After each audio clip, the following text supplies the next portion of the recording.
Hi everyone, my name's Sabrina Chevannes and I'm here today to do a talk on the importance of personal branding. So I wanted to just talk through an agenda of what we're going to be doing today. And so here's the agenda of what this presentation will include. So first of all, just a little bit about me. Who am I? Sabrina Chevannes.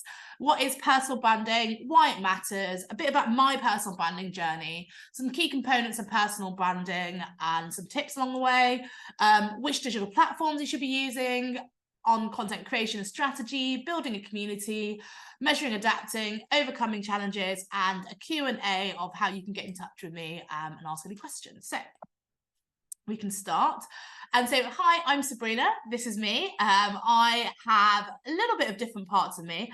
And so I thought I'd explain who I am and, why I'm here. So I'm Sabrina. I'm an agency owner, first and foremost, I guess. I say first and foremost, but that's why I've been invited to do this talk today, based on the fact that I run an agency and that's how I know people. But I'm also a dog mum. This is my little fur baby called Bella. She's a lot bigger now, but this is an older picture. And so this is a significant part of who I am, which is why I'm putting it in, because when you've got loved ones in your life, they feature in your personal brand. So being a dog mum is who I am. I'm also a professional chess coach. So I used to be a professional chess player back in the day. That was what I did. I traveled the world playing chess. And it's a very random thing, but again, that comes into who I am and the personal branding that I do. I'm still a professional chess coach. I run the TEDx Shoreditch events, actually wearing the merch today as well. And I am a Forbes self-development leader. So I run the self-development program at Forbes Business Council. And so I put all these things down because looking at this, I think the difficulty is how on earth do I craft a personal brand around all of these things? I do so many things which basically seem to not tie into each other at all. And so people always say, how do you create a personal brand when you do so many things? So we're going to touch on that today for sure.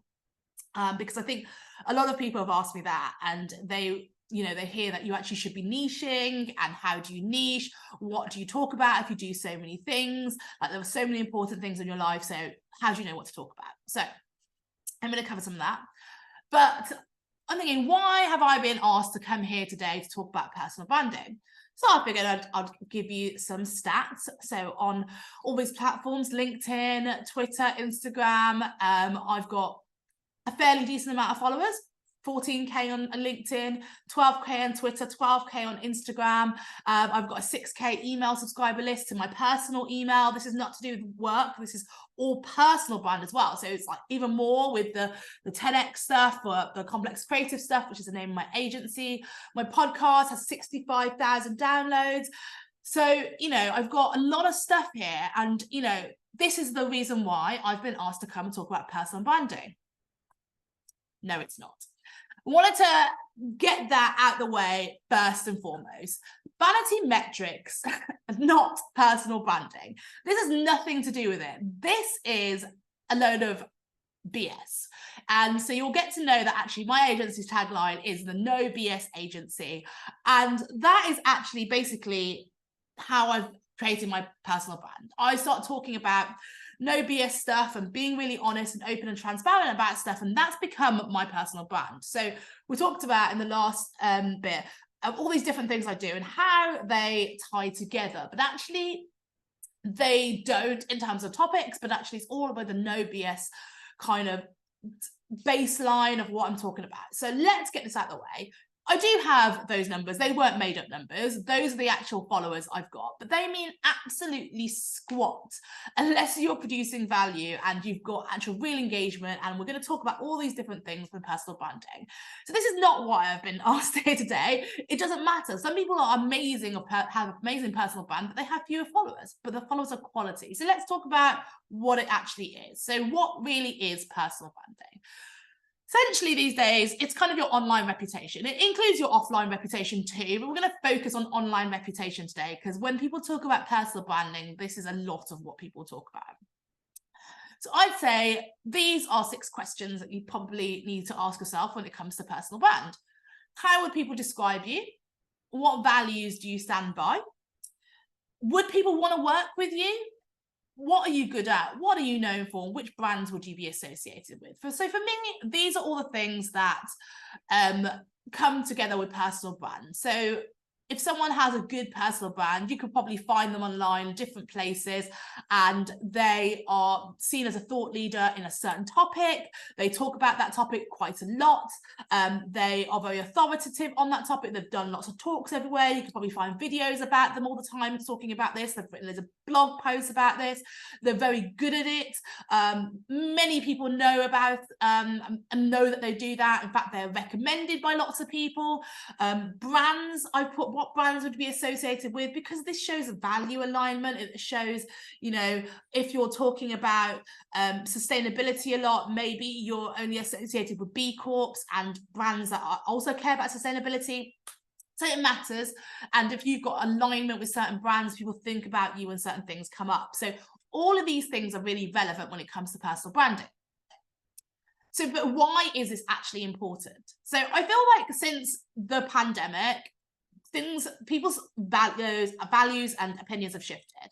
People now care who's behind the brand. So it's less about, oh, buy from this particular company, this is what they sell. It's actually like, well, why are they selling those things? How do they make those things? Who's actually running the company and how do they treat their staff? I want to know more about the people behind the brand to see whether they are people that I would associate with and whether I'd buy from them.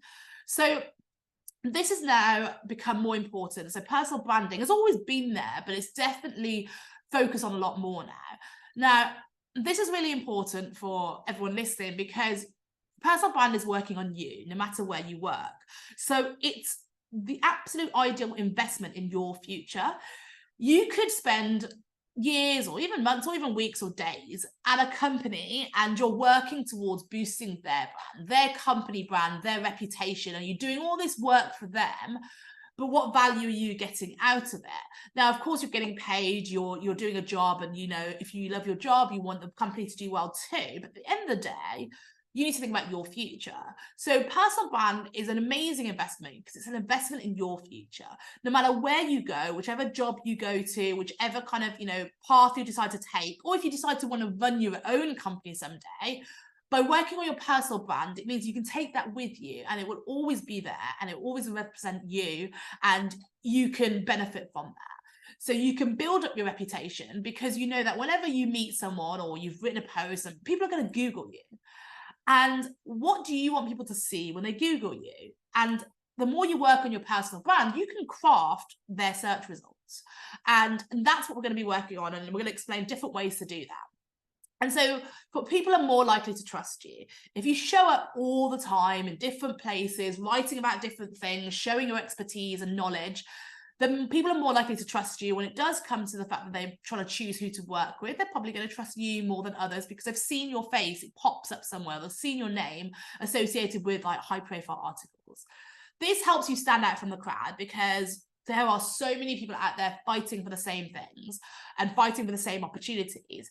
By you creating a personal brand, you suddenly open yourself up to a whole world of opportunities and able to stand out from other people who aren't working on their personal brand as much as you are. So a little bit about my personal branding journey, I guess why I'm really here. So first of all, full disclosure, my personal brand and how it all kind of happened was a little bit of an accident. So I run an agency called the No Bullshit Agency, which is here. No BS, however you want to say it. And so we called ourselves a No Bullshit Agency because we were sick of also the stuff that goes on in other agencies and we didn't believe in it. So we wanted to run a really ethical agency. So we had agency values and they align with my personal values, which is why obviously running it this way and why other people work with us because their values aligned. So I posted something when I saw something in the news and I always engage my audience. And I didn't really have a strategy. I just turned up, started a conversation with people and it built up from there. The difference is every post was open, honest and real. We're going to talk about the strategy bit because I do have one now, have to now. But the authenticity is this word that you will hear immediately associated with anything to do with personal branding. So I want to make something very, very clear. Authenticity cannot be learned or practiced. You're either real or you're not. I'm so sick of hearing people talk about, oh, you've got to be authentic. I will teach you to be authentic. No, just show up and be yourself no matter what that looks like. So we're going to talk a bit about all the different things that personal branding includes. What makes a good personal brand? So we're going to immediately touch on this authentic piece, because I've just said you're either real or you're not, you can't practice it. So what does it mean? Always be you no matter what that looks like. Everyone can do that. It's the easiest thing to do. Just be yourself. You don't need to act, you don't need to think, you don't need to stress. The people who are trying to be authentic, but they're essentially being someone else because they think that they're supposed to show up in a certain way, they're supposed to talk a certain way, have certain opinions, and that's not authentic. It's not truly them. So I'd say stay consistent, align with the company values if you're working with a company or your company. And actually, if you're working with a company and your values don't align, maybe you have to rethink those things because they're probably not the right company for you. If you're being really true to who you are, then you probably shouldn't be working for that company. Always voice your opinion because you're entitled to your own opinion, but stay respectful. There are ways of doing it without getting personal. So this authentic thing, I know a lot of people say that it means you can never lie. And I put never lie. You should never lie. But it means they think that you have to be completely 100% honest about everything and tell people when things are going badly or when you're upset. You don't have to do that. You can miss out the fact that you've had a really tough day or things are going really badly. You don't want to bum people out, so just don't mention it. But don't mislead anyone. That's the last thing you want to do. That's not authentic. So you just want to make sure you're saying the right things and you're being truthful, but you're not misleading anyone. So, and the way to do that and the being authentic makes people know, like, and trust you. The next thing though, obviously you can show up and be yourself, but why would people want to buy from you? So you need a value proposition. And these are some questions I think you should ask yourself. Everyone's value proposition is going to be very different, and it should be different because that's how you stand out. But why would people want to work with you? What do you offer? What makes you different to others though? So say if you offer one thing, there are probably lots of other people offer that same thing, but what makes you different? What makes you better? I'll do a fresh approach because people want fresh ideas and values because you don't want to have the same thing over and over again. So what value can you offer? And also online, what will people learn by following you? People want value, being a follower or customer of yours, whatever that looks like, whether it's tips, whether it's advice, whether it's links, whether it's networking. You have to think, what value do you offer? And so here's this content strategy, which we're going to touch on more, but this is a big part of it. It's always better to plan. I didn't before, but as I started to build up a following, I had to create a plan. Don't post for the sake of posting, because I see people say, oh, you must show up every day. And then they post for the sake of it. Their content doesn't really make sense. And it then reflects badly. Remember, they always say quality over quantity. It applies here too. So figure out posting schedule, stick to it, and then try out various forms of the content. So you've got posts, you've got articles, you've got infographics. There's a million different things out there. Try them, but don't try all of them and then exhaust yourself, because that's not great strategy. You want to find out what works for you and stick to that. We're going to talk more about it later. An important one that I really must stress is right for your audience and never for the algorithm. I believe that is such a big thing, and people always talk about the algorithm, how to manipulate it, how to overcome it. So definitely don't try and do that. I'd say stay unique and don't copy others. You can jump on trends, but make sure you put your own spin on it and don't just copy exactly others, because you're just going to be washed out in a sea of the same sort of memes and trends. And engagement. This is probably one of the most important bits. Don't post and ghost is my little phrase I like to say. You cannot expect to build a brand if you don't engage with the audience. This is kind of where you build up your real relationships. Plus the algorithm loves it.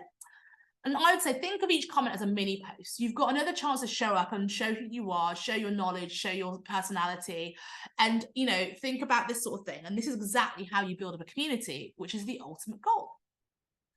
So which platform should you be on? Because this is a big question. Now, here are some bits that I've put of some of the major platforms. Obviously, there are more to this and why they're there. So LinkedIn is really about thought leadership, sharing industry news and your opinions on it, which is great. Twitter is a short version of that. Quickly repost stuff with your own little thoughts.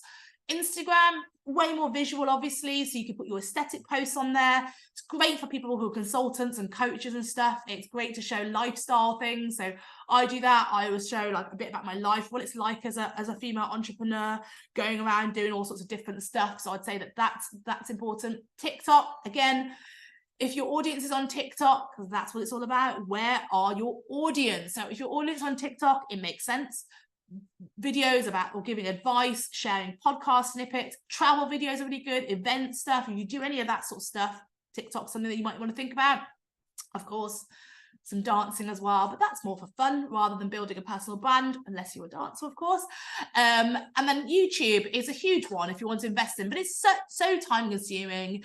You actually do need a lot of effort for that. So only unless you've got really great video content that's worth doing, it's probably not worth the time investment when you're first starting. So if you're doing things like tutorials, or you're a blogger, or you're doing reviews, and they're fantastic for Instagram, for YouTube, sorry, and you could definitely invest that, but it is a big time commitment. And so blogs, there are lots of places you can write blogs. Sorry, that is, you can probably hear the dog that I showed you in the first slide, and she's pottering about in the background. So dog mum life here while I'm also running the agency. So blogs, you can put them directly on your website, put them on Medium, or even LinkedIn. There's loads of different places to do it, depending on where your audience are. Quickest way to build that up, and the quickest way to get traffic. And Pinterest, people underestimate Pinterest and think it's just a little bit of shopping. Yes, of course, e-com brand should be on there. If you're selling a product, you should be on there. But it's beautiful aesthetics, and you can share your articles on there. Pinterest has a longer shelf life, so it's a brilliant thing to put stuff on, and it will last longer. So how do you build out a content strategy? So I'd say don't overplan, because I think planning is definitely good, but loads of people overthink things, stress about it, and then never actually post. We say done is better than perfect, right? So think who your audience are, speak to them and try to solve their problems. It's the best way to try and create content. Create some goals and then work out how to achieve them. Like, work out your little journey, what the path looks like, but don't make your goals too lofty, because that's how you get disappointed, and no one likes that sort of thing. Be consistent. I hear this comment all the time. Great advice, but what does it mean? It does not mean you should be posting every single day. Consistency means show up with the same tone of voice, maintain the same values, but you can still mix and match your content to see what works best. It doesn't mean you have to show up every day with a video, or you have to have just an image or just text and that's all you do. You can definitely change your strategy and do different things and see which works best for you. But how do you come up with content ideas? This is literally what I get asked all the time. So I just threw a bunch of stuff on this page, because everyone's like, so how do you come up with content? You post all the time. And I'm like, I could probably post 10 times a day and still not run out of content, because everything is content. If you change your mindset for a content mindset, which is what I put, and just think everything is content, and you're thinking I'm crazy, but look, each interesting conversation is content. You've watched this video, you can be like, watch this video on personal branding, here are my thoughts, here are the takeaways. You can write 3 posts about that. Here's a different section of it and what they do. Change that. That's all content. If you record a podcast with someone, I put that 6 pieces of content, because there were so many different bits of that conversation you could take out. Something they've said, something you said, something that sparks a discussion, put that out there. See an interesting article written by someone, write about it. Books, anything, shows, anything. Had a bad day. I do that all the time. Half my content is about me having a bad day. But it's not me complaining about it. It's me saying, what have I learned from this, and what can I do to make my day better, and what can I do to stop having a bad day in the future? So how do I build a community? Because this is the ultimate goal. If you have a community of loyal followers, you will be sorted for life. You want to run an event, you fill the room. You have got a digital product, immediately sell those. Book, bestseller immediately. It only happens if you have a genuine community who really care about what you're doing and the value that you're bringing. They will show up for you all the time, but you need to show up for them. That is the most important thing. People post and be like, oh, I've done all this great content, people just be out there. But what is the point of engaging with it if you don't engage back? So Loyal followers are really hard to come by, but if you do have them, you do not need to do any marketing, because they'll essentially do that for you. They'll spread the word. They'll be like, come to this event, read this book. They'll do it all for you. And that's the most powerful form of marketing you could possibly have. So how do you measure success or adapt when things aren't great? Another quote that I love to say is, likes don't pay your bills. So do not measure success with vanity metrics, because that's not how you generate money most of the time. They do not pay your bills. Sure, likes, followers, great to have, but they don't pay your bills. So how do you measure results? I put a bunch of stuff here because these are all the things I would use to see if things are working for your personal brand. Google Analytics. Check the traffic to your website or to your blog or to wherever you want to measure the traffic of, but you can see if you're reaching the right target audience. You can check your demographics, see who's going there, see which content's doing the best, and without this data you cannot improve. Check this data and you can adapt your strategy based on this data. LinkedIn itself has tons of demographics. Go through that. Yes, there are third-party softwares out there, but you don't even need it. You can use LinkedIn Analytics themselves. Check who's viewing your profile. Check you're reaching the right people. See which posts are performing the best and do more of those. MailChimp, I've put MailChimp, but it could be any email platform now. MailChimp is a great place to start out, but it could be anything. Whether you're using Medium as well, so any email tool to see which emails are doing the best. Google Alerts is a brilliant one. There's lots about them. Again, free Google tool. If you set up one under your name, you'll be able to see what people are saying about you, where your name's popping up, what people are putting in blog posts, any press articles about you. It's a great way of measuring your online reputation and making sure that, you know, nothing is bad is being said about you, or if anything inaccurate's out there. You can measure your personal brand perfectly with Google Alerts. The last one I put is cash, because really at the end of the day, most people are doing this because they want to earn a living and they want to have a profession. So if you're suddenly making money, you're being offered different paid gigs, then it's working. So you can measure it out by what sort of income you're generating from your personal brand. So that's definitely a good measuring tool. But adapting to results. Now, I'm a major Friends fan, so I felt I had to put this in because it's a ridiculously funny scene. If you don't watch Friends, sorry, but if you do, you'll appreciate the pivot meme. Always be willing to change, aka pivot. So if you're doing something, or you're doing a strategy and it's not really working out, then don't be afraid to think, right, it's not working out, I can change and do something different. However, don't do that so quickly. You do need time to see results build up and build reliable data. Lots of people go, oh, I've done a few posts, it's not really getting any traction, I'm going to do something different. No, you need time to build up. People always talk about YouTubers that had an overnight success. No, they posted for years and years and years with no one looking at them. So it takes time to build that up. Things change all the time. The economy, tech, trends. Be ready to adapt and be prepared to analyze data regularly and respond to it accordingly. That's why we had all that data on the previous page. So the positive results, double down on it. The ones are not so great, revise your strategy and pivot. And you'll be aware that your personal brand will be ever evolving. So I put a bunch of challenges on here. It looks scary, but these are the things that I hear people worrying about most when it comes to personal brand. I have no time, I don't know what to do. People are writing bad stuff about me. And do you know what? That's the hardest one. When you write interesting posts and you become a thought leader and people write negative stuff about you and you have nasty comments, oh my God, trust me, I've been there. That just means it's working. The moment you start ruffling some feathers, it means you are having some traction and you are saying something. It's so hard to deal with, but as long as you have a supportive network and know you're doing the right thing and you know you're not being offensive to anyone, you're just putting your opinions out there, you will be able to, once you overcome this, you will know you'll be making a difference. No traction, that's what I just said. Oh, I posted this, no one liked it. Oh, this is really sad. Classic. Maintaining consistency, using too many platforms, trying to find a niche. Competitors are doing better. Oh, comparing yourself to everyone. That is everyone's problem. I have it, the world has it. Don't do it. Easier said than done, but try not to do it because it's so depressing when you do. So stick to your own thing, focus on your own stuff.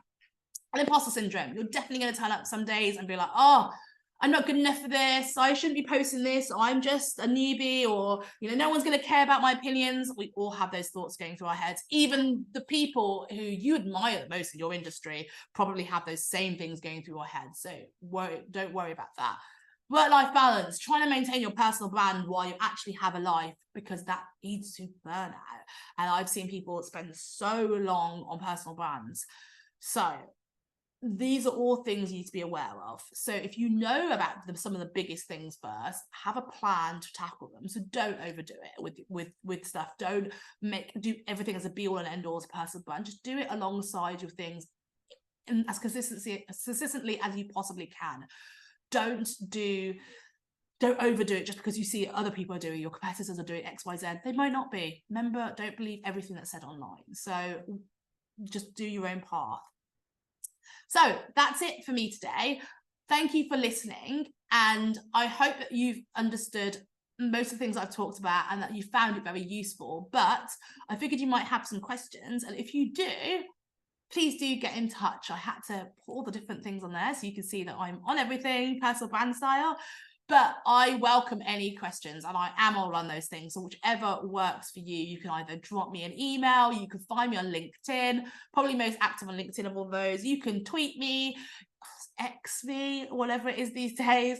You can find me on Instagram, and that's my website if you want to check out a bit more about what I do. So feel free to get in touch, and I really hope that you see this and realize how important personal branding is, and that you've got a few tips to kind of start your journey. But do remember that it's your personal, main word, personal brand. So do it in a way that suits you and no one else.